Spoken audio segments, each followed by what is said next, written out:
Welcome to Dead by Daylight, a 1v4 horror game where you can choose the role of a resilient survivor or a merciless killer.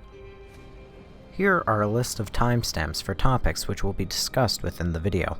You can skip to whichever part you may need help with, or you can watch the entire video from beginning to end. Let's begin with the role of the killer. Your goal is to sacrifice 4 survivors by chasing and sacrificing them before they can escape. You'll tend to find them working on generators across the map, and you'll need to try and cut off their escape.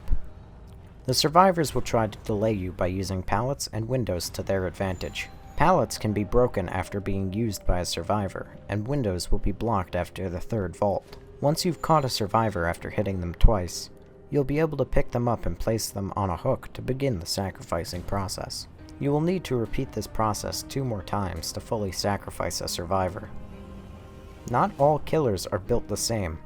Some move slower, some are faster, some have smaller terror radii, and others have larger. The terror radius is a warning sound for the survivors that lets them know when you're getting too close to them. Along with that, each killer has their own power and playstyle, so you'll need to find out what works best for the killer that you choose when playing them. As a survivor, you'll need to work with your team to complete 5 generators to power and open the exit gates to escape. Alternatively, if certain conditions are met, a hatch will spawn which can be used to escape. The killer will be hunting you down and preventing you from completing your goal.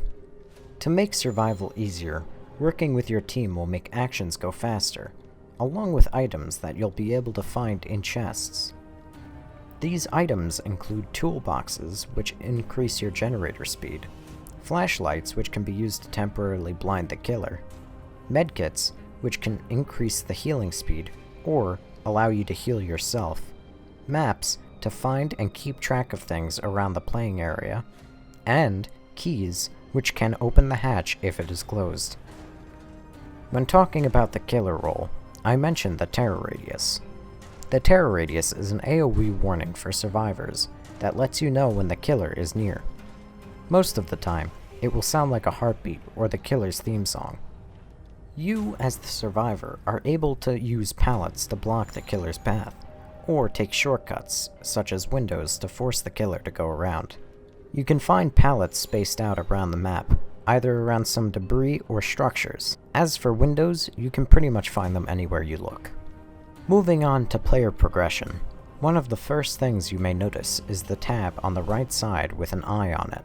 In the tab is an experience bar which will gain progress every time you finish a match. When it fills, you'll be given a rift fragment, and that progress will be shown via the circle filling up once you reach 10. Once filled, you'll be rewarded with a rift shard, which gives you progress towards the rift pass, Dead by Daylight's version of a battle pass. Both paid and free versions give primarily cosmetic rewards, but of course, the paid pass offers you more rewards. You can speed up the completion of the Rift Pass by completing challenges in the archives. The archives contain a large amount of challenges that you can complete within a set of different tomes, which contain bits and pieces of lore for the characters of Dead by Daylight. Only the most recent tomes allow you to progress forward in the Rift Pass. However, no matter what challenge you choose, you will be rewarded with BloodPoints. BloodPoints are your main form of currency, and you'll be spending them in your Bloodweb. The Bloodweb is how you will level up each individual character in order to get perks, items, add-ons, and offerings. You can continue leveling your characters infinitely. However, their level will cap at 50, although you can prestige a character in order to go back to level 1 and gain prestige-exclusive cosmetics. As previously mentioned, add-ons are among the several things you will gain from the Bloodweb. These add-ons offer changes for both the survivor items and killer powers. All survivors have the same add-ons and items, but they are not shared. Some add-ons will increase how long the item can be used for, or how fast it gets its job done, while others can change how the item is used drastically. Killers, however, do not have the same add-ons, and this is because each killer has their own individual power. They are a one-time use unless protected by the Ace in the Hole perk or a white or dark ward offering. Offerings are another thing that you will find in your Bloodweb. Similar to add-ons, these are things that you can use before the match starts and are also a one-time use. Offerings can be used to increase how many blood points you earn from a match, what map you go to, or where you spawn on the map. Some of the more rare offerings can give more powerful effects. Finally, one of the last things you'll be finding in your Bloodwebs are perks. You can equip 4 perks after leveling a character to level 15. Perks have varying effects on all aspects of Dead by Daylight and offer whole new mechanics. They will typically change the way you play, so feel free to try out new perks. There are 2 types of perks. One are called base perks, which are a set of perks that can be unlocked on any character without any extra steps. For example, the perk Kindred can be unlocked on all survivors with no requirements aside from getting it in your Bloodweb. The other set of perks are called unique perks, or teachable perks. Every character has 3 of these. So for example, Dwight Fairfield has his 3 perks, which are called Bond, Prove Thyself, and Leader. These perks are entirely exclusive to Dwight until you level his character to 30, 35, and 40. At each of these levels, you will have the option to teach these perks to your other survivors. This will unlock the perk and allow it to appear in the Bloodweb of other survivors. When you look at the roster for either side, you'll notice that a good portion of them are locked. You can unlock a character via the in-game store using auric cells, which are a currency that are gained with real-world money.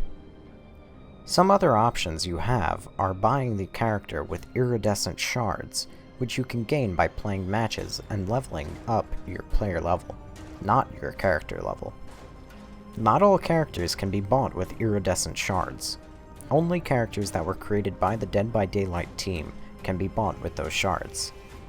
You can tell which chapters are made by Dead by Daylight and which are not by figuring out if there is a movie or video game relating to the character. Another option is to buy the chapter related to the character you want. This will get you both the survivor and the killer under the same price, and you can do this with any character. Before I leave, I want to cover some things that I wasn't able to cover in a smooth transition. When you're out of a match in the top right corner, you'll see a colored number which represents your rank. You can increase your rank by gaining ranked points, called pips, by doing well during the match. Next, I want to talk about prestiging. In your Bloodweb, once you reach level 50, you will see a skull icon with a Roman numeral behind it. This will prestige your character, meaning that your character will be reset to level 1, with nothing unlocked. However, the teachables you have unlocked for the character will stay unlocked. The benefit to prestiging is that you are rewarded a cosmetic that is covered in blood. You can prestige 3 times each for a bloody cosmetic, going in the order of your torso, legs, then lastly head. It's slightly different for killer, in the sense that you'll be rewarded with a bloody covered weapon first, then your legs, or upper torso depending on the killer.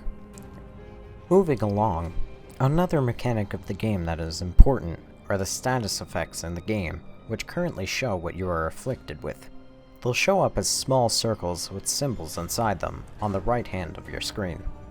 No matter what side you play, if the circle has a yellow or golden background, it means that the effect benefits you, while if it has a red background, it means it is hurting you in some way.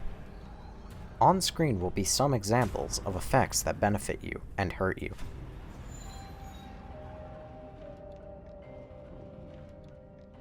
Lastly, before I leave you, I want to direct you to the in-game tutorials. It explains a good portion of the gameplay and talks more in depth about the topics I've talked about, and more.